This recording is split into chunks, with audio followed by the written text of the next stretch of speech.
Doctor Murali Santosh, medical director, అలాగే ఇక్కడ consultant neonatologist.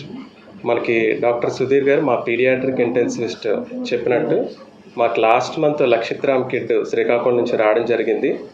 వచ్చేసరికి బేబీ కోమాలో ఉండడం, బ్రీతింగ్ ప్రాబ్లం వల్ల వెంటిలేటర్ మీద షిఫ్ట్ అయ్యారు. బేబీ వచ్చేసరికల్లా కిడ్నీస్ కూడా ఫెయిల్ అయ్యాయి.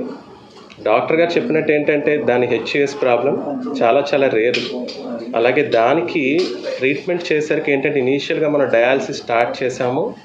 దాని తర్వాత ఈ బ్లడ్ ప్యూరిఫికేషన్ ప్రొసీజర్ అంటే ప్లాస్మా ఎక్స్చేంజ్ స్టార్ట్ చేసాం. అంటే ఈరోజు ఎందుకు మేము ఇంత గర్వంగా చెప్పుకుంటున్నామంటే ఈ ప్లాస్మా ఎక్స్చేంజ్ ప్రొసీజర్ పెద్దవాళ్ళు జరుగుతాయి, కానీ పెద్దవాళ్ళు జరిగినప్పటికీ మార్టాలిటీ రేట్ చాలా ఎక్కువ, టెక్నికల్లీ చాలా ఛాలెంజింగ్. అలాంటిది 11 months బేబీస్కి చేయడం అనేది చాలా అరుదు అండ్ సక్సెస్ఫుల్గా. అంటే ఇప్పుడు మీరు పక్కన బేబీని చూస్తుంటే న్యూరలాజికల్లీ చాలా నార్మల్, బ్యాక్ టు నార్మల్ అనేది చేయడం అనేది ఏంటంటే complete team effort, support of parents, at the same time high and technologies కానీ లేటెస్ట్ ఎక్విప్మెంట్ వాడి we could successfully save this kid. So మాకు గడిచిన లాస్ట్ 1 yearలో ఇలాంటివే కాదు, క్లోజ్ టు మనకి వైజాగ్ నుంచి కానీ చుట్టుపక్కల ప్రాంతాల నుంచి కానీ మోర్ దెన్ 500 to 600 sick kidsని ట్రీట్ చేయడం అయితే జరిగింది. So we are very proud to say that. మాకు అరుదైన వ్యాధితో కోమా స్టేజ్లో కృత్రిమంగా శ్వాస అందించుకుంటూ తీసుకొచ్చారు శ్రీకాకుళం నుంచి. మనకి ఇమీడియట్గా చూసుకున్నట్లయితే తనకి యూరిన్ అది రావట్లేదు, కోమాలో ఉన్నాడు. వెంటిలేటర్పై పెట్టి బ్రెయిన్, హార్ట్, లంగ్స్, లివర్ ఇవన్నీ మల్టీ ఆర్గాన్ ఫెయిల్యూర్లో ఉన్నాడు. సో ఇమీడియట్గా మనం దానికి తగ్గట్టు చికిత్స అది ప్రారంభించి డయాలసిస్ అవి స్టార్ట్ చేసాం. డయాలసిస్ ఆల్మోస్ట్ మనం 5 days కంటిన్యూ చేయాల్సి వచ్చింది. అప్పటికి తన యొక్క రక్తం అనేది విరిగిపోవడం కంటిన్యూస్గా జరుగుతూనే ఉంది. కిడ్నీల పనితీరు కూడా డయాలసిస్ స్టార్ట్ అయిన తర్వాత ఇంప్రూవ్ అయింది, కానీ పూర్తిగా నార్మల్ అవ్వలేదు. సో ఈ కండిషన్నే మనం హ్యూమోలైటిక్ యూరిమిక్ సిండ్రోమ్ అని అంటాము. సో ఇందులో ఏమవుతుందంటే రక్తం విరిగిపోవడం, ప్లేట్లెట్స్ పడిపోవడం, యూరిన్ రాకపోవడం, కిడ్నీలు పాడైపోవడం అనేది ఉంటుంది. సో దీనికి మనం ప్లాస్మా ఎక్స్చేంజ్ అనే ఒక థెరపీ విధానం అనేది ఉంది. సో అది మనం first time coastal ఆంధ్రాలోనే 11 months 1 year లోపు బేబీకి సక్సెస్ఫుల్గా చేయడం జరిగింది.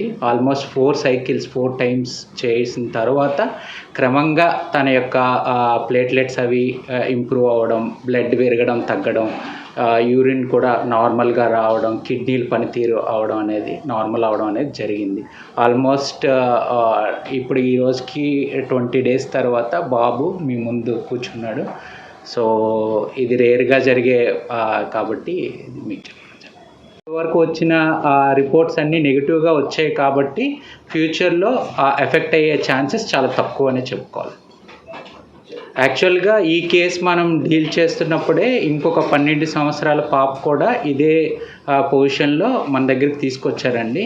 ఆ పాపకి ఏంటంటే మీరు ఇప్పుడు ఏదైతే క్వశ్చన్ లాంగ్ టర్మ్ గురించి మీరు అడుగుతున్నారో ఆ పాపకి ఆ పూణే టెస్ట్లో పాజిటివ్ వచ్చిందండి, వెరీ హై లెవెల్స్ వచ్చాయి. సో ఇప్పటి వరకు మనం 6 times చేసాము. సో 6 times చేసిన తర్వాత కూడా తనకి పూర్తిగా ఇంకా కిడ్నీల పనితీరు అనేది పూర్తిగా నార్మల్ అవ్వలేదు. దానివల్ల కొంచెం కళ్ళు వాపులు ఇవి ఇంకా ఉన్నాయన్నమాట. సో ఆ పాపకి మళ్ళీ ఫ్యూచర్లో కూడా ఈ ప్లాస్మా ఎక్స్చేంజ్ థెరపీ అనేది అవసరం పడే అవకాశాలు ఎక్కువగా ఉన్నాయి. ఈ బాబు వరకు అయితే ఆ ఛాన్సెస్ అనేవి చాలా తక్కువ అని చెప్పుకోవాలి. వంశపారంపర్యంగా యాక్చువల్గా ఇది లక్షలో ఒకరికి వస్తుందండి నార్మల్గా. సో వంశపారంపర్యంగా వచ్చే అవకాశాల కోసమే మనం ఆ స్పెషల్ టెస్ట్ పంపించాము. సో కొన్ని ఇప్పటి వరకు వచ్చినవన్నీ నెగిటివ్గానే ఉన్నాయి. సో మిగతా జెనెటిక్ లెవెల్లో వచ్చింది కూడా నెగిటివ్ వస్తే ఇంక పూర్తిగా మనం ఇది లేదు అని మనం చెప్పొచ్చు. అంటే ఫ్యూచర్లో బాబు ఇంకా ఎఫెక్ట్ అవ్వడం చెప్పడానికి అవుతుంది. అంటే ఇప్పుడు ఇలాంటి కేసులు సక్సెస్ఫుల్గా మనం ప్లాస్మా ఎక్స్చేంజ్ తర్వాత బెటర్ అవడం ఇదే మొదటిసారి వైజాగ్లో. అంటే ఆల్రెడీ మల్టీ ఆర్గాన్ ఫెయిల్యూర్ ఏదైతే ఉందో అది గ్రాడ్యువల్గా ఇంప్రూవ్మెంట్ అయితే ఇప్పుడు వచ్చింది. సో ఇంకా అదర్ ఎఫెక్ట్ అయ్యే ఛాన్సెస్ తక్కువ. దీంట్లో ఎక్కువగా ఇన్వాల్వ్ అయ్యేది kidneys. So kidneys already improvement చూపిస్తున్నాయి కాబట్టి ప్రత్యేకించి ఇంక మిగతావి ఎఫెక్ట్ అవ్వడం అనేది చాలా తక్కువ అవకాశం. నా పేరు వాణిశ్రీ, నేను శ్రీకాకుళం నుండి వచ్చాము. ఒక 20 రోజుల క్రితం మా అబ్బాయిని వెంటిలేటర్ పైన తీసుకొని వచ్చాము. ఈ అబ్బాయి మాకు ఈరోజు ఇలా కూర్చుంటాడనే నమ్మకం అయితే మాకు కుదరలేదు. నిజంగానే హోప్స్ వదులుకొని వచ్చాం. ఆ అంబులెన్స్లో వచ్చేటప్పుడే మేము హోప్స్ వదులుకున్నాం. నిజంగా ఈ అబ్బాయి ఇలా ఈ పొజిషన్లో ఉంటాడని అయితే మాత్రం మేము అనుకోలేదు. వచ్చిన తర్వాత మాకు డాక్టర్ గారు తీసుకున్న కేరు, మెడికేషన్ అంతా చూసి ఓకే హోప్ పెంచుకున్నాం.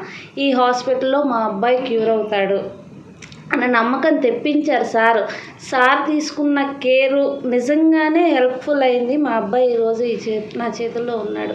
నిజంగా హోప్స్ వదులుకున్నాం మా అబ్బాయి ఇలా ఉంటాడు అని. అంతే దీన్ని చెప్తున్నాను. సార్ వెరీ థ్యాంక్ఫుల్ టు మా అబ్బాయికి బాగా చేశారు. నిజంగానే ఇంత అవకాశం రావడం చాలా గొప్ప అవకాశం సార్. మీకు ఎలా థ్యాంక్స్ చెప్పాలో కూడా నేను అనుకున్నాను. నిజంగా ఈ సమస్య దీంట్లో చెప్తున్నాను. Very thank you sir. మా హస్బెండ్ తాపీ మేస్త్రి సార్, నేను హౌస్ వైఫ్నే సార్. చూపించాను సార్. వాళ్ళైతే పూర్తిగా హోప్స్ వదులుకోమన్నారు సార్. నిజంగానే ఇంతవరకు కూడా శ్రీకాకుళం టు వైజాగ్ వరకు కూడా వస్తాడని కూడా బతికి వస్తాడని కూడా వాళ్ళు హోప్స్ ఇవ్వలేదు సార్. ఇక్కడ మెడికేషన్ మేము చూశాక హోప్స్ పెంచుకున్నాం. ఆర్థికంగా ఏంటమ్మా ఫైనాన్షియల్గా మీకు ఎంత అయింది, మీరు ఏంటి ఎంత అవని సార్ మా బాబు చాలా వరకు హాస్పిటల్ చాలా వరకు మాకు హాస్పిటల్ కూడా మేనేజ్మెంట్ కూడా మాకు సపోర్ట్ చేసింది సార్. ఫైనాన్షియల్ చాలా వరకు మనకి పరికరాలు ఇప్పుడు